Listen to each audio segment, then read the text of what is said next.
السلام علیکم ناظرین، میں ہوں سید احمد علی بطاری. آپ دیکھ رہے ہیں اسٹوری ود بطاری. بسم اللہ الرحمن الرحیم. میں آیت ملک ہوں. کیا آپ جانتے ہیں مصطفیٰ کمال کون ہے؟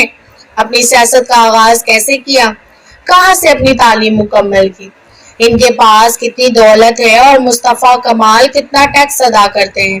جنرل مروت سے مصطفیٰ کمال کا کیا تعلق تھا؟ سید مصطفیٰ کمال کا تعلق ایک سید گھرانے سے ہے. سید مصطفیٰ کمال 27 دسمبر 1971 کو کراچی سندھ پاکستان میں پیدا ہوئے اور ان کے والد کا نام انیس احمد اور والدہ کا نام جمیلہ خاتون ہے.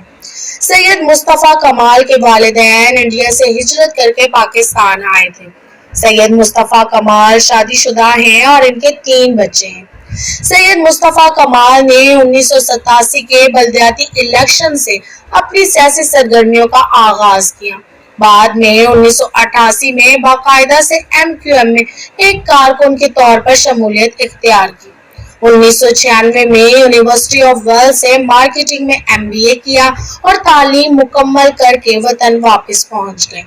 کچھ وقت یہاں ملازمت کرنے کے بعد کاروبار کے لیے شارجہ چلے گئے. سن 2001 میں والدین کی شدید علالت کی وجہ سے پاکستان واپس آئے. سن 2002 میں رکن قومی اسمبلی منتخب ہوئے.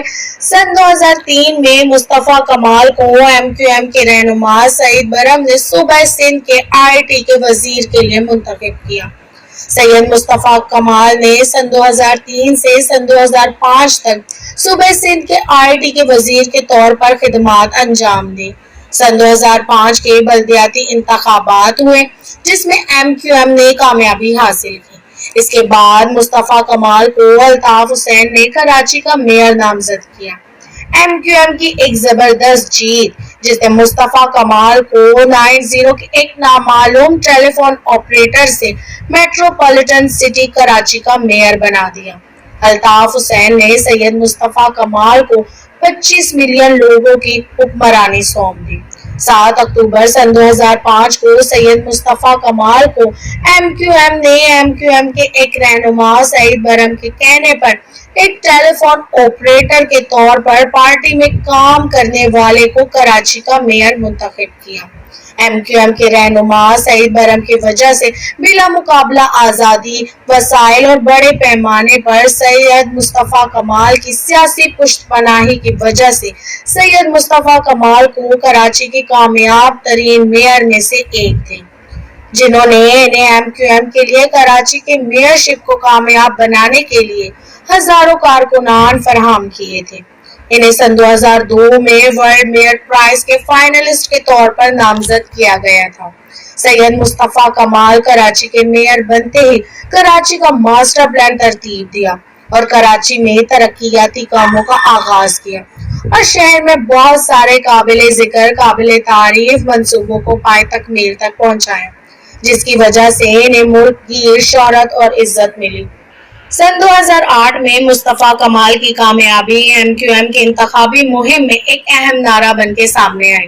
مصطفیٰ کمال ایک ایسی پارٹی کا سافٹ چہرہ بن کے سامنے آئے جس پر دہشت گردی اور سیاست میں تشدد کے الزامات کا سامنا تھا. سن 2011 میں وہ سندھ سے پاکستانی سینٹ کے لیے منتخب ہوئے. سن 2012 میں انہوں نے اپنی نشست سے استعفیٰ دے دیا اور اپنے استعفے کے پیچھے ذاتی ذمہ داریوں کا حوالہ دیا. کچھ خبروں کے مطابق کرپشن کے الزام کی وجہ سے خالد مقبول صدیقی سے اختلافات پیدا ہونے کے بعد مصطفیٰ کمال نے پاکستان چھوڑ دیا. PPP حکومت کی جانب سے کئی دستاویزات MQM کے سپریمو الطاف حسین کے حوالے کیے گئے جس کے نتیجے میں خالد مقبول صدیقی نے انکوائری کی. متحدہ قومی موومنٹ نے اعلان کیا کہ سید مصطفیٰ کمال نے ذاتی اور خاندانی وجوہات کی بنا پر سینٹ کی نشست سے استعفیٰ دیا ہے اور پاکستان چھوڑ دیا. بعد ازاں دبئی میں مصطفیٰ کمال نے ملک ریاض کے بحریہ ٹاؤن میں نوکری کی اور دبئی سے بحریہ ٹاؤن کی تعمیراتی کاروبار کا انتظام شروع کیا. دبئی میں کرپشن انکوائری کی وجہ سے پارٹی سے اختلاف ہو گئے. انہوں نے انیس قائم خانی کے ساتھ مل کر PSP کی بنیاد رکھی.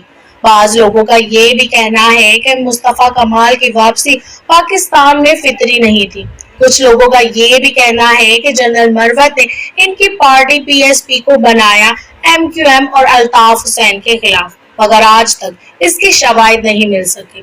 مصطفیٰ کمال نے بھی کئی مرتبہ اس الزام کی تردید کی ہے۔ مصطفیٰ کمال کی واپسی اور پاک سرزمین پارٹی کی تشکیل۔ اگست سن 2013 میں پاکستان چھوڑنے کے بعد وہ 3 مارچ سن 2016 کو دبئی سے کراچی پاکستان واپس آئے انیس قائم خانی کے ساتھ، اور اسی دن کراچی کے پوش علاقے ڈیفنس فیس 6 کراچی میں خیابان سحر میں کرائے کے مکان میں شام 3 بجے پریس کانفرنس کی۔ اپنی مشہور پریس کانفرنس میں مصطفیٰ کمال نے متحدہ قومی موومنٹ کے ایک اہم رکن کی حیثیت سے اپنی زندگی بھر کی ذاتی تجربات کے بارے میں کھل کر بتایا، اور اس وقت بھی جب وہ سینیٹر کی حیثیت سے خدمات انجام دے رہے تھے تو انہیں ملک چھوڑنے پر مجبور کیا۔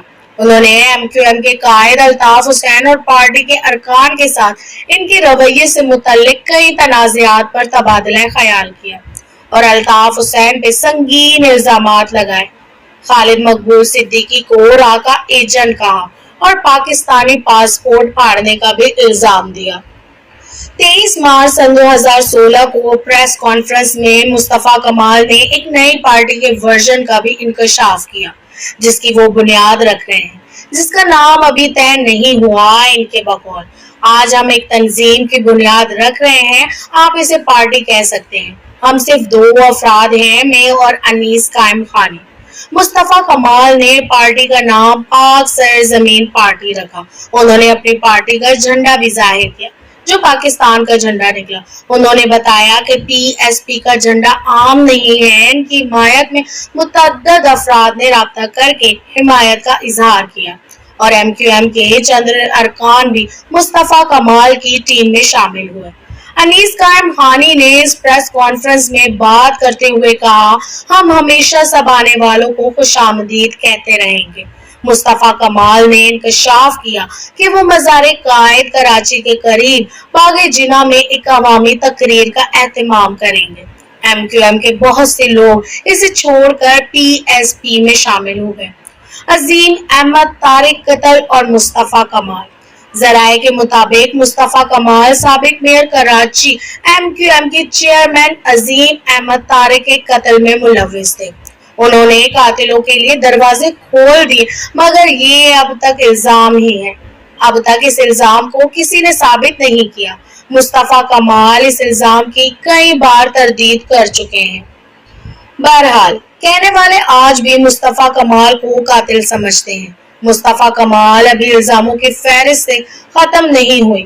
اینٹی کرپشن اسٹیبلشمنٹ اے سی ای نے مصطفیٰ کمال، سعید برہم اور پی ایس پی کے دیگر 24 رہنماؤں کے خلاف ایف آئی آر درج کرائی۔ اے سی ای نے کہا کہ مصطفیٰ کمال اور 24 دیگر افراد سن 2009 میں محمود آباد میں 82 ایکڑ زمین کی غیر قانونی الاٹمنٹ میں ملوث تھے۔ اے سی ای کی انکوائری نومبر سن 2017 میں سامنے آئی تھی، جس میں بتایا گیا تھا کہ مصطفیٰ کمال نے اپنے اختیارات کا غیر قانونی استعمال کر کے غبن کرتے ہوئے سرکاری زمینیں الاٹ کی۔ اس کے بعد آئی سی ای نے مصطفیٰ کمال سے پوچھ گچھ کی اور پھر مصطفیٰ کمال نے بتایا کہ انہوں نے لائنز ایریا پروجیکٹ کے متاثرین کو 49 ایکڑ کے قریب زمینیں اچھی نیت سے الاٹ کی تھی اور موجودہ حکومت سے الاٹمنٹ کو منسوخ کرا سکتی ہے۔ مصطفیٰ کمال نے واضح کیا کہ ان کا چائنا کٹنگ کیس سے کوئی تعلق نہیں اور جو کچھ ہوا ہے اس کے لیے وہ ذمہ دار نہیں۔ یہ کیس مصطفیٰ کمال پہ آج بھی چل رہا ہے۔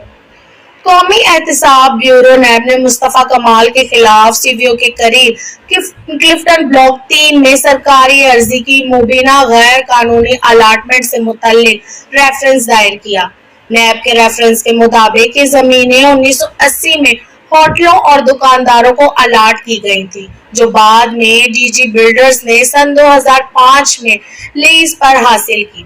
مصطفیٰ کمال نے سن 2018 کے پاکستان کے عام انتخابات میں قومی اسمبلی اور 2 صوبائی اسمبلیوں کے لیے الیکشن میں حصہ لیا،